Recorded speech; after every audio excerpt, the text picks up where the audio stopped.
哭的有多久，我也不记得哭的有多久了。其实当时对自己来说是一个还挺大的压力。什么叫只需要打1个月？暑假就2个月，我一半的时间都拿来挣钱了。都知道我是道明寺，这个我觉得就是对于当初那个挑战最好的一个认可吧。永远保持着热忱的一个人。在刚刚过去的这个夏天，电视剧《苍兰诀》受到了大家的关注。剧中男主角东方青苍的扮演者青年演员王鹤棣，也被许多观众评价他的演技获得了长足的进步。这1年的时间里，王鹤棣的表演功力是如何逆风飞驰的呢？今天我们来对话演员王鹤棣。从现在起，你是我的。《苍兰诀》改编自网络同名小说，讲述了仙女小兰花与月尊东方青苍因意外互换身体，由此产生的一段时空交织的爱情故事。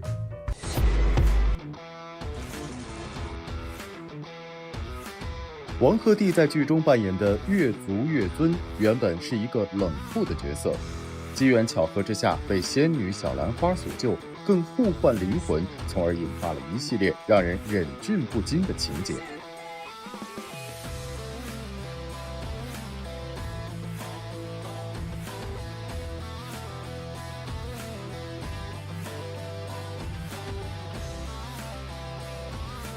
娇俏可爱的表演颠覆掉了观众既往对王鹤棣的印象，也演活了小仙女版的月尊。怎么可以把他那种娇俏模仿得惟妙惟肖呢？很多时候的状态都是从人物出发的，因为他就是你心里面有这个信念感，然后对这个人物有一定理解了过后，其实你就会做出一些比较相对应、相准确的一些判断和表演嘛。就像大家看到那个塞樱桃的那个，其实就是当时在对戏的时候，然后就给了我一盘那个樱桃，我在吃的时候我就觉得，哎，这样不就挺小兰花的吗？我就塞了啊，包括什么在卧室那个翘脚，大家看到翘脚这些，那些其实就是剧本上也不会有写到的，但是就是自己当时想到的就把它做出来了。当导演一看，哎，觉得还不错，那就保留了，就有很多这种是自己去创造的一些东西。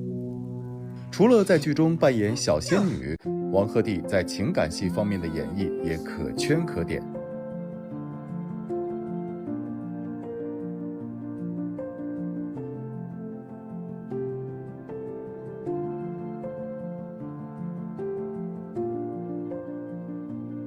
剧中小兰花自枪片段时，王鹤棣将自己完全带入进角色里，以至于拍摄完后仍久久沉浸情绪当中，难以自拔。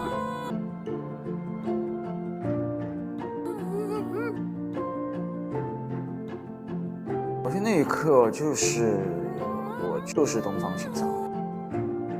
从生理上讲哈，我觉得当时我觉得我自己的情绪是在一个很深很沉的一个状态里面去了，就是我很少体会过这种情绪，但那一刻就是你体会到了过，就很难就让自己再抽离出来。当时哭了多久？我感觉你是整个人哭的都没力气了。哭的有多久，我也不记得哭的有多久了，几乎哭懵了。就每一条，我就记得那时候，因为一般这种大情绪戏，我们都会有时候会先拍近景，就先把特写这种最浓烈的情感留给特写，然后因为就是这种浓烈的情感也不可能保证每一条都能达到就是说最高值那个，然后拍中景我也在哭，拍远景我也，就最后导演拉背拍我那个背影，然后跪在那儿，不太阳升起来，我也在那儿哭，就是你们拍吧，对，当然。OK， 好，先鼓掌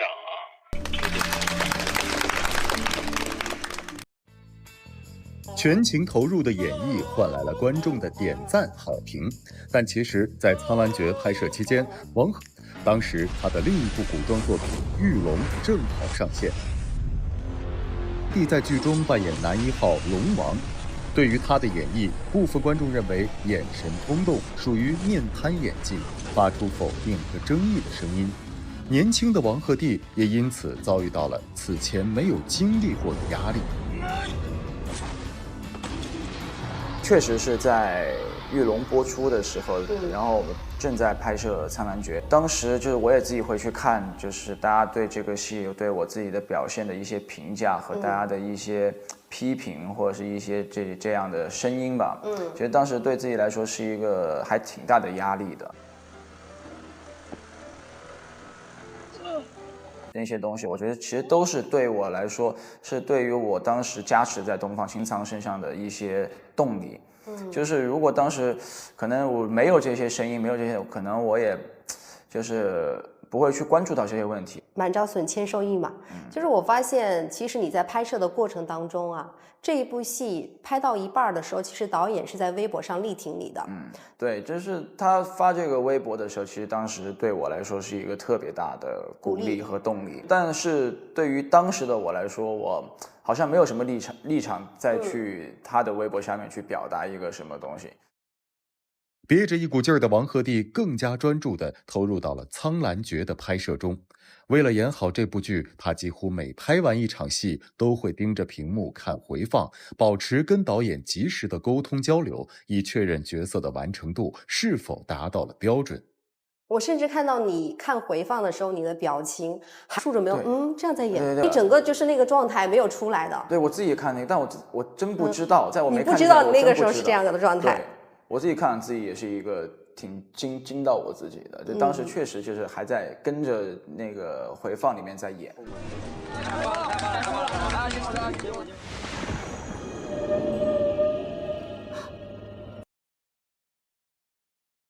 跟你是一切。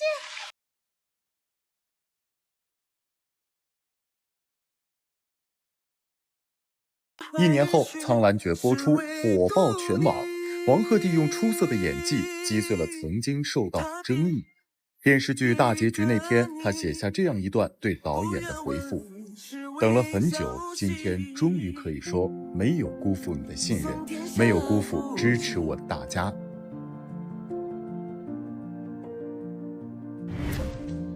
1998年，王鹤棣出生在四川乐山的一个普通家庭，父母在当地开了家炸串店。那时，同学都笑称王鹤棣实现了炸串自由。而放假时，王鹤棣也常常会留在店里帮忙。有网友说，王鹤棣小时候想买心爱的球鞋，只需要给家里打1个月的暑假工。什么叫只需要打1个月？暑假就2个月，我一半的时间都拿来挣钱了。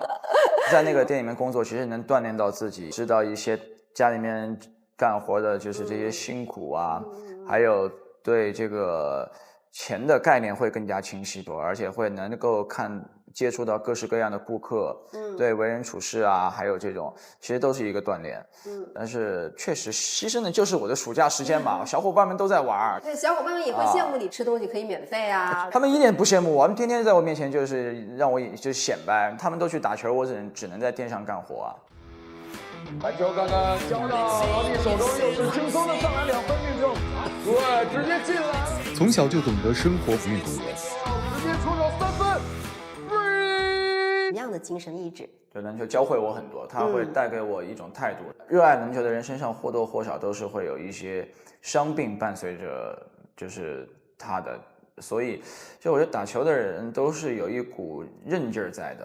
而且篮球一个很直观的影射就是，你如果想在球场上打得好，你如果想在球局里面有高光表现，你想在比赛里面是得到大家的更多的努力，你就要去练更多的球，你要去练更多的身体。因为篮球它是一个团队运动，你在和队友之间的相处和队友之间的配合，然后建立这种信任，其实也是和之后我在工作中对待我剧组的小伙伴也是以这样的态度去对待他们，把我的环境当成一支篮球队，把身边的小伙伴当成我们的队友，我们在共同的去打一场比赛。西南航空王鹤棣，有请。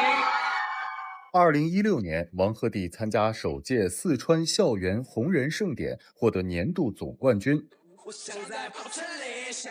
2017年，参加综艺真人秀节目后正式出道，第一部电视剧被青春爱情偶像剧。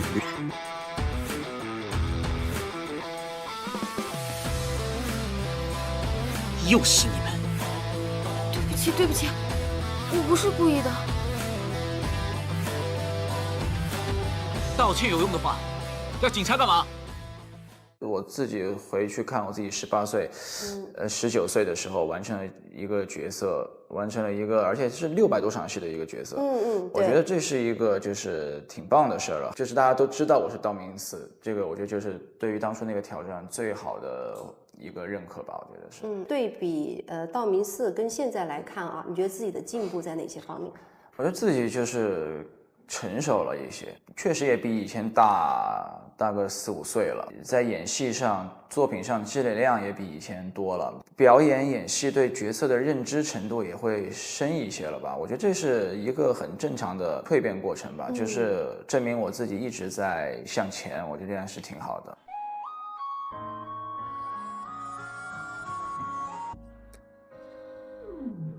塞纳河畔左岸的咖啡，我手一杯，品尝你的美，留下纯饮的醉。也没有受过专业培训，在湖南卫视2018至2019的跨年演唱会上，他演唱的《告白气球》，因为毫无修饰的直白唱腔，被网友点评。视频上面看到你在跳舞的时候，你的身后是有一个黑板的，那个小黑板上面就写了一些普通话的音标。对。那你学普通话有没有自己的这个小妙招？我觉得这事儿没有啥小妙招，就是绕口令，还有就是发音位置的发声训练、口部操，就这些东西，我感觉就是日复一日练习吧。你在那河畔左岸的咖啡，我手一杯，品尝你的美，留下纯饮的醉。这是王鹤棣在2022年演唱的《告白气球》，对比之前的吐词咬字，王鹤棣进步明显。这个西瓜你看着眼熟吗？你能想象他是王鹤棣吗？在元气满满的哥哥中，王鹤棣颠覆式的扮演了一个西瓜头，让大家看到后都忍俊不禁。西瓜超人。完成扮相后，王鹤棣不仅完美地隐藏在瓜群中，更是吃了好几口瓜，甚至安逸地睡着了。这段搞笑视频，我们发现你其实，在综艺里边还是别有洞天的。比方说，你会扮那个特别夸张的西瓜头，那是我自己想的啊，自己设计的吗？那是我自己想的。我觉得那个就是非常符合当下那个游戏环境的一个，就是一个这样的形象和效果。它是有趣的、好玩、好笑的。我自己当时扮上过，我自己都笑得不行，乐得不行。当时扮成那个样子的时候，你还在那吃了块西瓜。对，因为也渴了，当时天儿特别热，夏天。那个游戏设定是那个捉迷藏嘛，所以我是其实，在那个西瓜堆里面，就蹲在一个小黑柜子里面，去蹲了很久。蹲累了又蹲渴了。蹲渴了，所以当时就吃了一个西瓜，也没啥事儿干。当时藏在那儿藏得特别好，就也没有哥哥们发现我。所以我就一直在那儿蹲着。你喜欢这种综艺的氛围吗？特别喜欢，我觉得那个就是一个认真对待那个游戏氛围。在玩捉迷藏的时候，然后我想出了一个这么一个有趣的方法，然后有了一个这样的形象，大家看到了过都会开心，都会觉得有趣的一个形象，我觉得我还挺开心的。用最率真的方式做自己，以最专业的态度对公。王鹤棣才刚23岁，但一步一个脚印，踏实且爱呢。想成为一个能够真实，然后在自己的职业领域上能够得到大家的一些认可，永远保持着热忱的一个人啊。期待着自己会有更多的作品吗？当然，那肯定是我自己的目标，就是能有更多的作品，能有更多大家喜欢的作品跟大家见面，这个是我一直在做的事情。其实用作品跟世界对话是一件非常美好的事情。那我们也期待弟弟能够保持这样一份初心，更加勇敢地走下去。谢谢。你的作品聚沙成塔。好的，谢谢弟弟。谢谢。